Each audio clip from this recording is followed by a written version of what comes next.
یادگەی نیشتیمانی بارزانیە لە بارزان. ئەو یادگەیەی وا پێناسە دەکرێت کە بۆ یاد و ستایشی سەرکردە نیشتیمانی و شۆڕژگێڕەکانی کوردستانە، بە تایبەتی مەلا مستەفا بارزانی. هەروەها زیندوهێشتنەوەی بەشێک لە مێژووی بزوتنەوەی ڕزگاری خوازی کوردستان و بارزان. ئێمە ئیمڕۆ بەری ئەو حکمەتە ئەدروینەوە.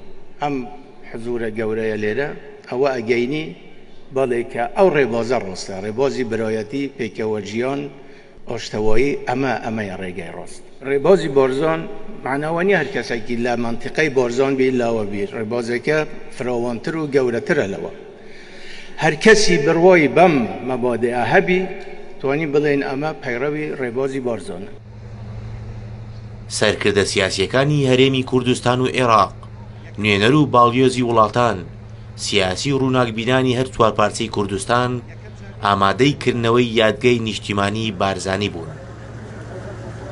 مۆزەخانە بەشی سەرەکی یادگەی نیشتیمانی بارزانیە. هەر کە دێی بۆ نێو مۆزەخانەکە چاوت بە تابلۆیەکی بەردی گەورە دەکەوێت.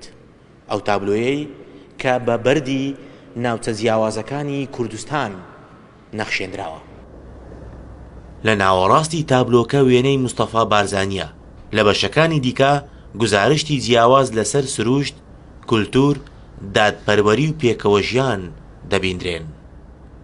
مۆزەخانەکە لە شێوەی شاخ، کێو و ئەشکەوتەکانی کوردستان دروستکراوە.